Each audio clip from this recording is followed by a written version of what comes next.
Hi, I'm John Nerrell, and welcome to the Mid-Career GPS podcast. If you're feeling stuck in your career and overwhelmed by what steps to take, I can help you. As an executive and career transition coach, I help my clients prepare, position, and promote who they are and what they do to show up and find a job they love or love the job they have. It's time to start building your mid-career GPS. So let's get started.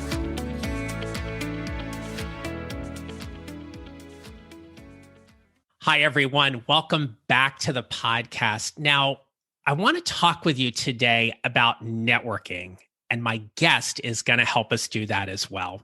You have probably heard that networking is, quote unquote, vital to your success in your career, but many people find it challenging. Like you, when I was initially learning to network, I worried so much about if I was, quote unquote, doing it right or, quote unquote, not making a mistake. And for those and many other reasons, people shy away from making these meaningful connections that can really help move their life and career in some fantastic ways. Now, pulling people into your network and building those powerful relationships can be accomplished with a simple knock. And my guest today is going to walk us through her process. Rebecca Otis Leder is a career educator, marketer, relationship builder, and the author of Knock, How to Open Doors and Build Career Relationships That Matter, published earlier this year. In the book, Rebecca distills her dynamic career's culmination into 5 actionable steps known as the Knock method. This method is meant to fill a confidence and education gap so that career growers, career builders, and career changers, by the way, I love those terms and can't wait to discuss this, not only have the tools, but feel empowered to build high quality, mutually beneficial career relationships that don't just lead to jobs, but strengthen our collective power to drive change. Rebecca, welcome to the podcast. Thank you, John. It's really nice to have you here. Thank you for sending me a copy of your book. I so enjoyed reading it. It is wonderful. We will talk about later on where people can pick this up and join your wonderful community and things like that. But as we get started today, Rebecca, I love to ask this question of all of my guests as we think about how we've gotten to where we are in our career. We kind of go back a little bit. So please share with us, what did you want to be growing up? Well, I always have more than one answer. So that's fine. When I was growing up, I remember at one point, I remember being in a library thinking about writing a book one day. Very faint memory. It turns out it came true. I also had a short stint where I wanted to be an interior designer, and I was really interested in the science of color. And I think probably teaching and educating was another aspiration that I had. And so the color of my book is bright green, very welcoming, and in fact, it has a door. So the entree into a home. So I wasn't really thinking about interior design when I wrote it, but now it's coming back to me. Isn't it funny how those things kind of still find their way to creep into who we are and what we do in some kind of way? And certainly as a former teacher, and now in thinking about the work that we collectively do, there really is a nice part about just being able to share information with the world and help people with that just by educating them in some way. I agree. Yeah, absolutely. So there is a part in your book pretty close to the very beginning where you describe how you got things started. And for those of you who are listening today, whether you have read a blog or you are a blogger, this might be particularly interesting to you. So make sure you listen really closely to this. Rebecca, clearly one of the best blog titles I have ever heard. The Rebecca-mendations. I want you to tell us a little bit about how that blog got started and how that helped you open doors a little bit as well. Yeah, so I owe the name of that blog to my college friend, John, And when I told him I owed him a lot, he said, just buy me a steak dinner someday. But I lived in Austin, Texas, which is a highly creative community, very artsy. And I, after college, found myself meeting people who were also creative, some of which were bloggers. And I had heard about blogging through sort of the marketing world. It was kind of just up and coming in the business world. But I met some individuals who had created their own blogs in the food space. And I love entertaining. So I love bringing people together around a dinner table.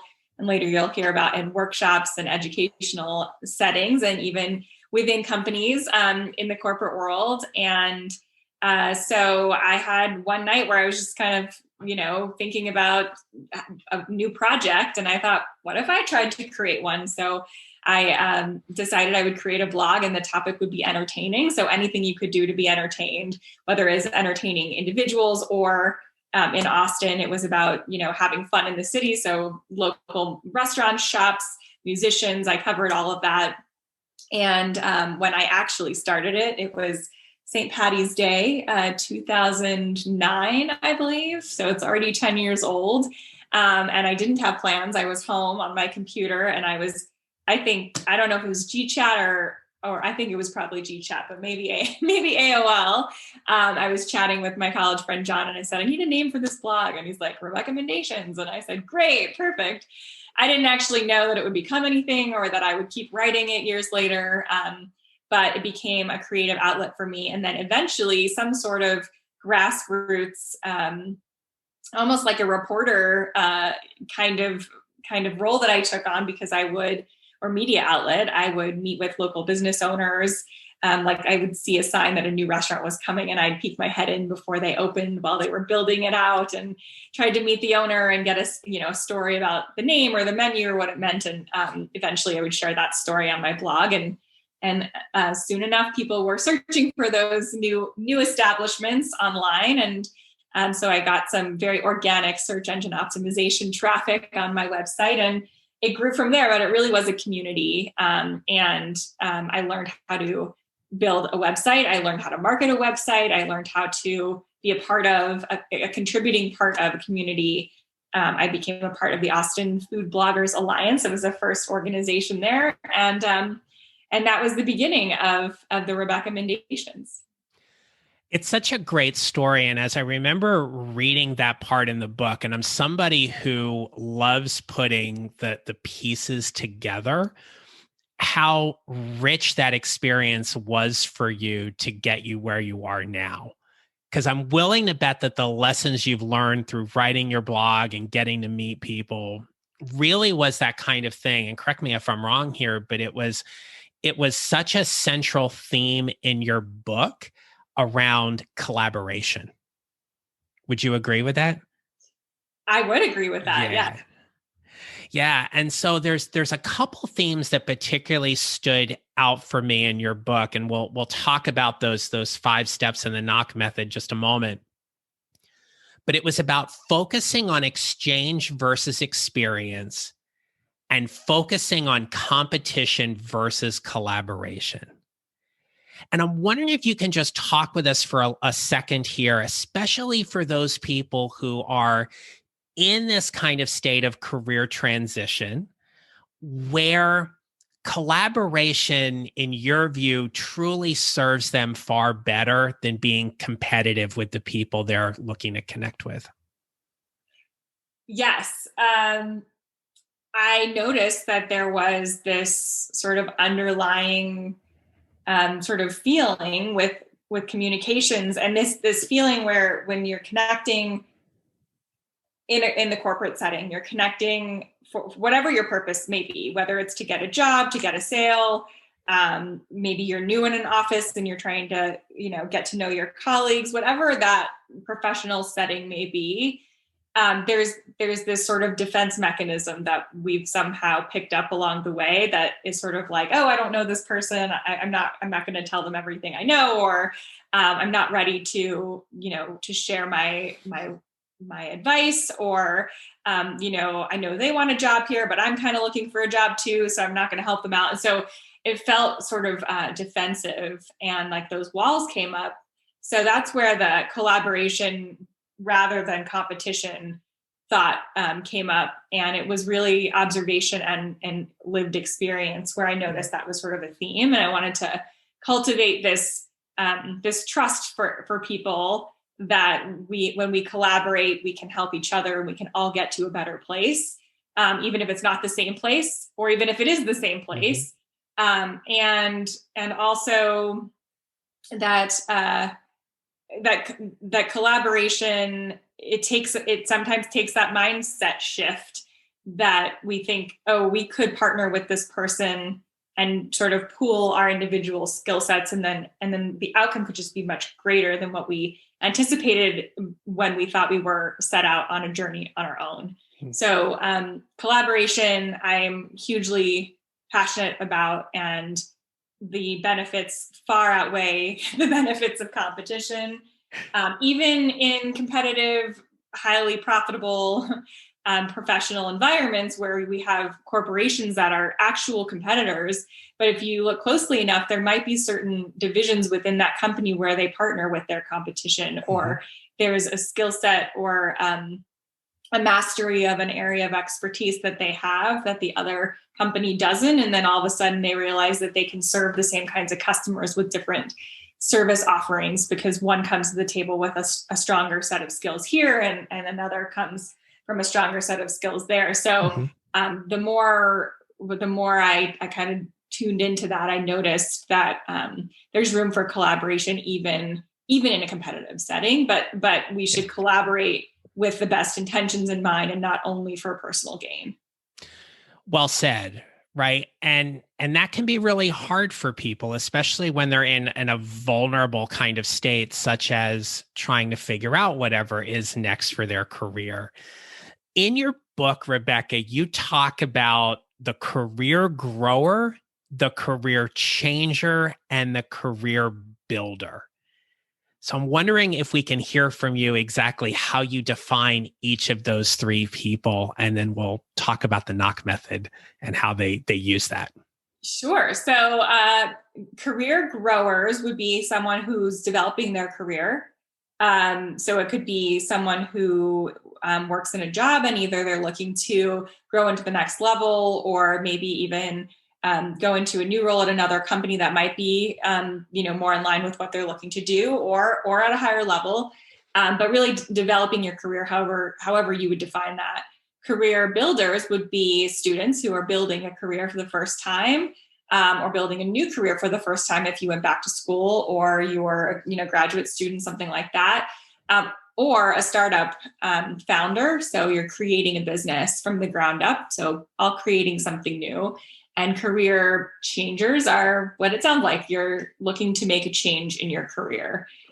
So those are the three audiences that the knock method is most relevant to. And you outline 5 very specific steps in the knock method. What are they for us? I will give you a brief intro to them, and then I'm going to ask which one's your favorite. Okay, got it. So the 5 steps in the knock method spell out the word knock. So the first letter of each step is one of those 5 letters. So the first is about knowing your stuff. It's really about doing your research and kind of preparing yourself so that you know what you're walking into and you feel more confident. It's also about knowing who you're going to be reaching out to or meeting with. Same thing when you're in a client setting, you want to know more as much as you can about that company before you go meet with them. So it's about knowing, and it's about specifics. The N stands for not about me. It is the cornerstone step of the knock method. It is about shifting your focus to focus on the benefits, the contributions to an individual, an organization, or to the partnership of what you can achieve together and the impact that you can make. The O is for owning your authenticity, and also taking ownership of, putting in the effort to invest in relationships and opportunities up front. So taking extra efforts to show that you're there for them, for this person, for this group, for this organization.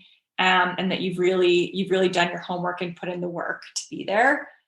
C is for commonality. So leveling the playing field by finding shared interests. I find that helps open the door and brings those walls down that we talked about earlier. And then the K is for keep giving with gratitude and generosity. So not just seeking connections for your own benefit, but also just being helpful along the way. And also thanking those that help you get further along your path. It's simple and it's clear and it's tangible.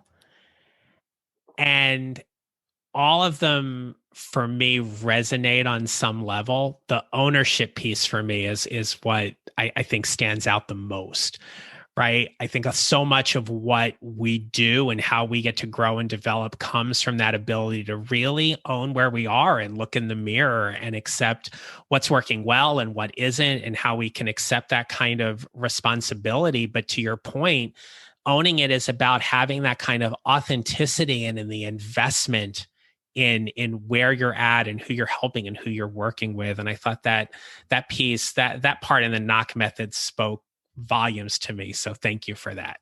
Well, thank you. And thank you for reading the book, because that's an example of investing in an experience rather than an exchange and a relationship, so that we could have a more productive conversation and sort of really dive deep today in the podcast. Yes. And in a world where we get our information in 240 characters or quick little 50-second videos and stuff on social media, whatever, your book was an easy read. And I mean that in the highest form of a compliment. It was a book where I didn't get tired while I was reading it. I could go through it. It was relatable. The stories in there really add a lot of embellishment and detail to things. So for anybody out there that's looking to pick up a book and add it to your summer reading list, Knock Method is a good book. It's a really good book. So make sure to check out Knock by Rebecca Leder on this. I do want to dig in a little bit on a couple of these topics in particular, or steps, if you will, in the Knock Method. And the first one I want to dig in with you on is the N, not about me. What, in your opinion, holds people back from fully embracing this idea and building a relationship that it's not about them? Okay, so one, people feel insecure about like regurgitating information that they saw on social media or saw online about someone. Like they're like, I did some research, but I don't want to tell them I know everything about them, kind of thing. So that's one thing that holds people back in terms of communicating with someone. They ask that question almost, I would say probably a third of my workshops. How much is too much to show that you've done your research? How much feels like creepy? So that's one thing that holds people back. Two is that people will say, well, it really is about a goal that I have. It really is about something I'm trying to achieve. And it's not going to feel like it's about them, because it's coming from a place where, I have a question for them, or I'm looking for advice or feedback. And so to that, I would say there's a sentence in the book that says it's okay to be furthering your goals and establishing relationships. In fact, that's usually how it goes, because we all are on our own paths. We're reaching new goals and we're developing our careers. So I would say that it's in the delivery and also in the intention. So if you have a goal that you're pursuing and you identify someone, or let's say a mutual friend says, oh, I know someone who works in this industry. Let's say you work in finance, you're looking for your next role. Maybe you've already been in the entry level role, but you're looking for your next role in finance. And your friend or your colleague or cousin says, oh, I know someone who works in finance at this company that's here in town. Like, would you want to meet them? Like, I'm sure they would tell you about their experience. And you say, great, that would be awesome. So they make that introduction. Of course, it is because the impetus for that conversation was that you had a goal that you were looking to sort of figure out your next move. But when you reach out to that individual, there's a way that you can do it that also highlights the value and the benefit for them. And it's not about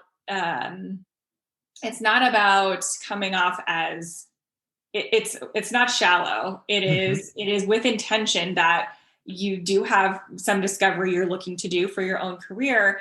But this mutual contact spoke really highly of them.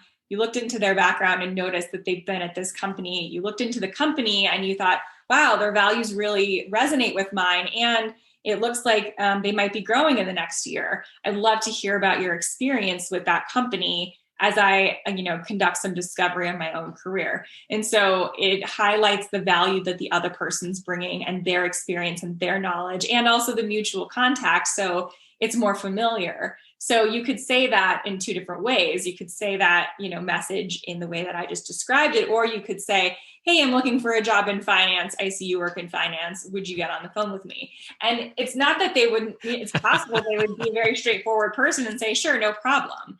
However, I think there is something to be said for one, doing the research so you can have a more productive conversation and prepare better and use that time wisely. And two, you are really highlighting the value of meeting with that person rather than them feeling like they're just another person on your list who also works in finance. And so, I try to say, answer the question, like, why would you want to meet with me?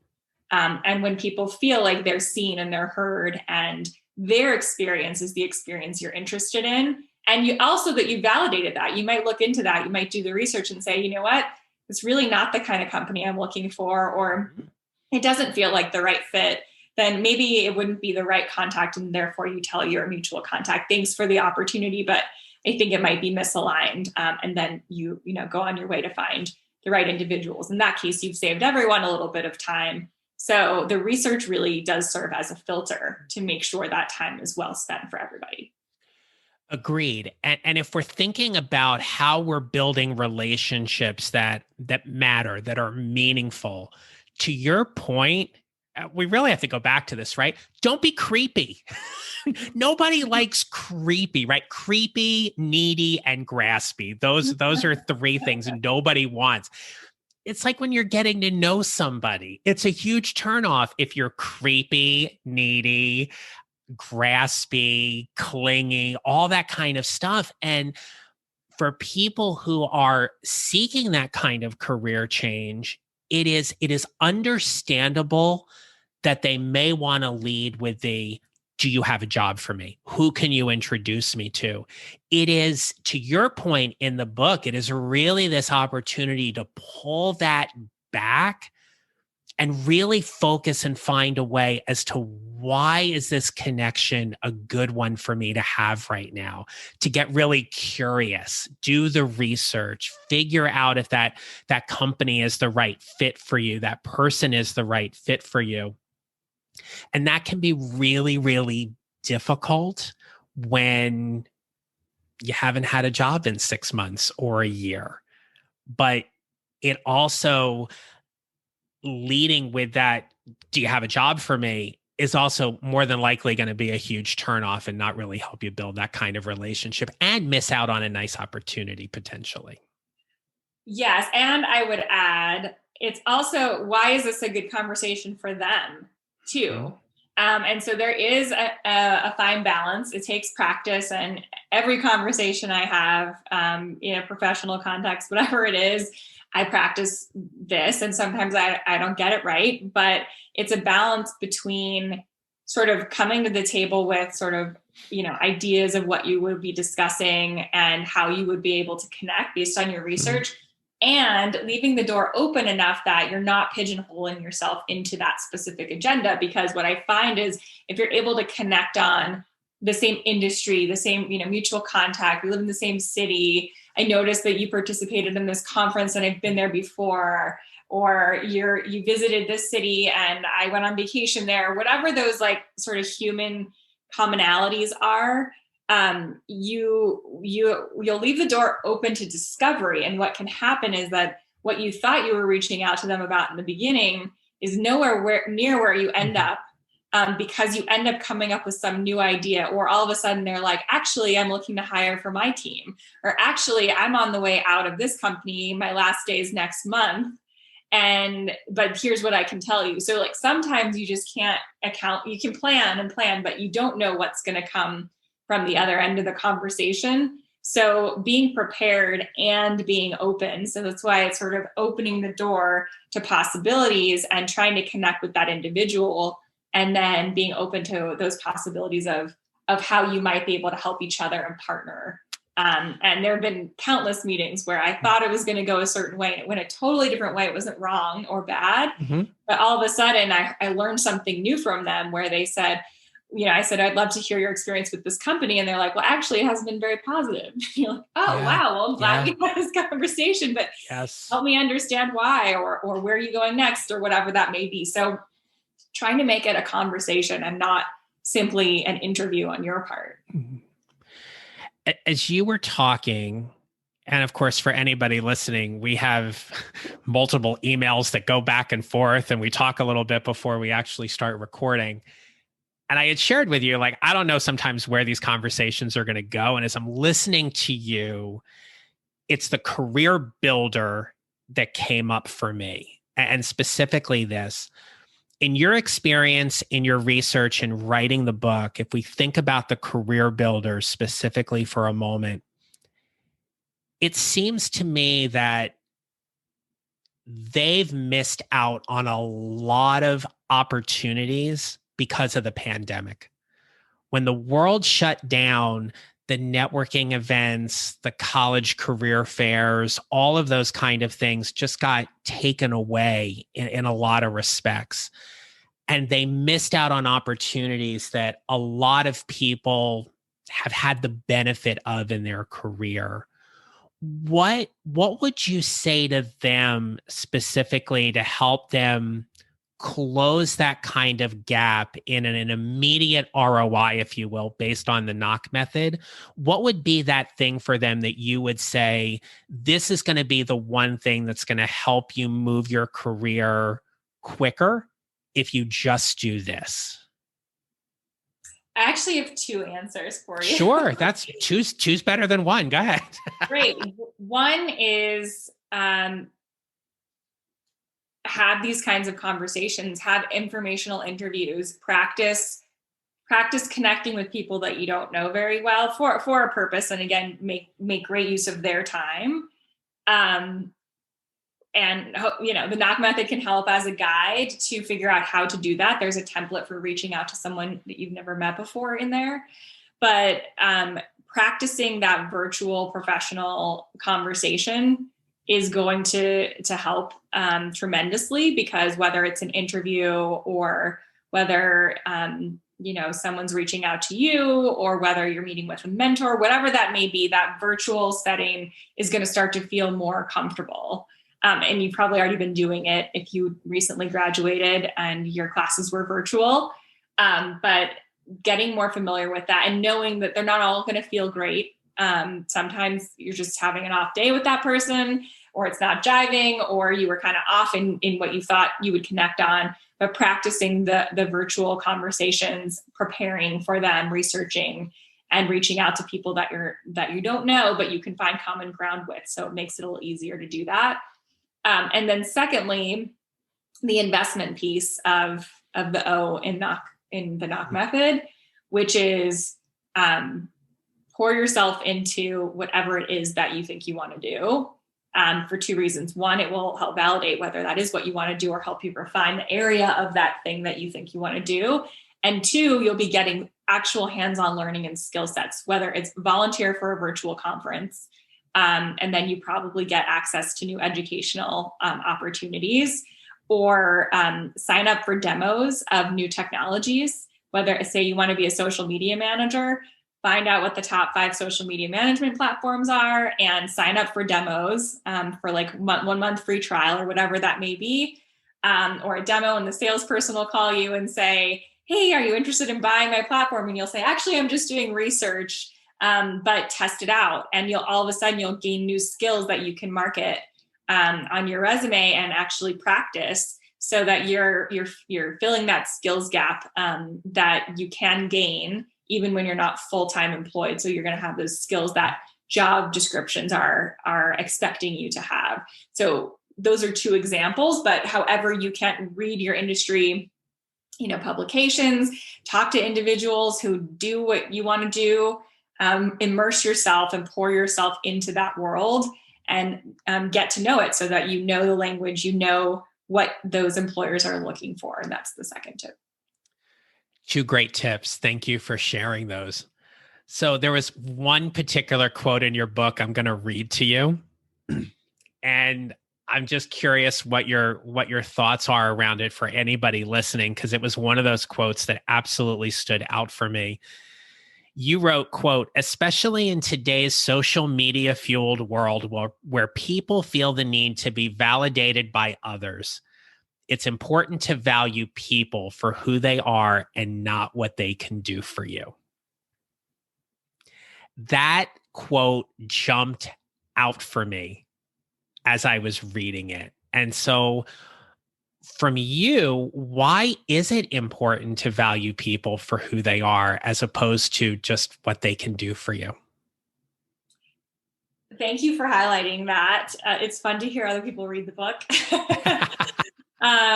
Okay, the reason is because, as I mentioned before, that person could be leaving the company tomorrow. That person could be changing careers in 2 years. That person is a person, and they're dynamic and they change and they have life trials and tribulations also happening. So ideally, you're connecting with individuals because of who they are, because of what you might have in common.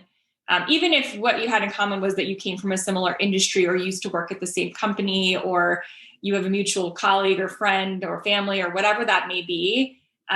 It's about connecting with people on the human level, because people are dynamic and fluid and they move and they change and they grow. And so if we are only seeking to connect with people because they work at a specific company and could potentially give you a job, that could go away tomorrow. And so I think that is one of the reasons that I put that idea forward. And it's happened to me. I was telling the story this morning about how I was looking for a big approval for a story in the book at work at the tech company where I am employed. And I was geared up for this meeting, and I planned it for a long time, and I organized it with the executive assistant. And there was a lot of build up to this meeting to get one approval for this book that was very important to me. And the day that we met, she was a little bit quieter, and she was a senior leader, and I knew I only had a couple of minutes of her time. And I kind of checked in and said, "How are you doing?" And she said, "Fine." And I said, but how are you really doing? It's been a tough year. And then she said, "Yeah, it has been a lot, but truthfully, I just got back from the dentist and my mouth is pretty numb." So that was the human moment where it was like, I had an agenda. I had for the meeting, an agenda. I had something I was looking to achieve. There was a purpose for us meeting. And it would benefit her as well, because I was highlighting a story that painted, the work in a positive light. But it turned out like that moment, I just had to connect human to human. And I just, oh my gosh, I totally know the feeling. If you want to meet another time, no problem. She, fought through it, and it was very quick, and she was very supportive. But the point is, someone could be having a terrible day. Someone could be, on the brink of a big career change or an identity crisis, or could be their birthday and they could be really emotional, like whatever that may be. So connecting on a human level, I think is really powerful. And it leaves that door open for a long-term conversation and relationship, so that it's not just a one-time interaction based on the goal that you have. It is someone that you're cultivating relationships with that will be a part of your network for a long time. Beautiful. Really nicely said. So, Rebecca, as we start wrapping up here, it's amazing how quickly the time goes, but I want to thank you again for spending some time with me today. What advice would you give someone who's listening to help them create their mid-career GPS? Yes. Well, as someone who does not have any direction sense in terms of driving and navigating, I use the GPS for everything, but in our own lives, we create our own GPS. So I love the theme here. My advice is you don't have to have all the answers today. I would say listen intently to yourself. Pay attention to what feels good, what opportunities feel good and feel right, and what environments, cultures, workplaces, values at companies, values with your clients. Do you resonate with them? You know, you want to work with people that you like to work with. Pay attention to what moves you in a certain direction and what you're good at. You know, use the skills that make you feel good, that you know are your strengths. And then follow that instinct. And I would say test things out. Sometimes you'll take a job and it'll turn out not to be the right one. But also you can dip your toe in the water by taking a class or by signing up for that demo for a platform, like I mentioned. Test things out and validate and learn as much as you can, get feedback and take it to heart and listen to it. And all of those cues will help steer you in the right direction. And in terms of directions, I would say it's okay to change course. Just make sure that you put in the preparation and the time by learning and building high quality connections to determine what that new direction is. Thank you for that. One of the nicest parts of this podcast is when my listeners do get to hear from other people about that kind of guidance or advice or suggestions. So I really appreciate you sharing that with us. So as we wrap up and kind of bring this all to a close, most importantly, please share with us where people can get your book, where they can follow you, and what exciting things do you have coming up in the next couple months to share with us? Yes, thank you so much. So the Knock Method is a community, and we welcome anyone who's looking to build high quality career relationships. So you can learn more about the method at theknockmethod.com. You can also follow us on Instagram and Facebook at The Knock Method. And you can find Knock, the book, Knock, How to Open Doors and Build Career Relationships That Matter, on Amazon, at Barnes & Noble, Target, or ask your favorite local bookstore to order your copies. It's great for, as we mentioned, career growers, builders, and changers, graduates, mentors, mentees, your colleagues or your teams at work. And I have a couple workshops coming up in the future. And for anyone who went to the University of Texas at Austin, Hook 'em Horns, I went there, and I will be providing more information about Knock in the McCombs magazine this summer, and in a professional development workshop coming up in July. So you can find all the upcoming events, workshops, and information on the Knock Method at theknockmethod.com. Great. Glad you are busy. Congrats on the success of the book. I wish you continued success and growth with it. Get this into more hands and really help people build these kind of meaningful relationships. Rebecca, thank you so much for being my guest today. It has been a pleasure. Thanks so much, John. I loved it. Great. And everybody, I wish you a great rest of the day. For more information, check out Rebecca's book, theknockmethod.com. And until next time, remember, how we show up matters. Make it a great day.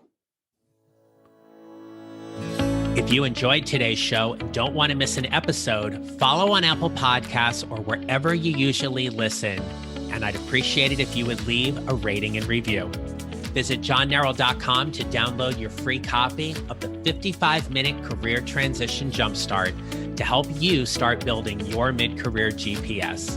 And don't forget to connect with me on LinkedIn and follow me on social at John Narroll Coaching. Thanks for listening. I'll see you next time.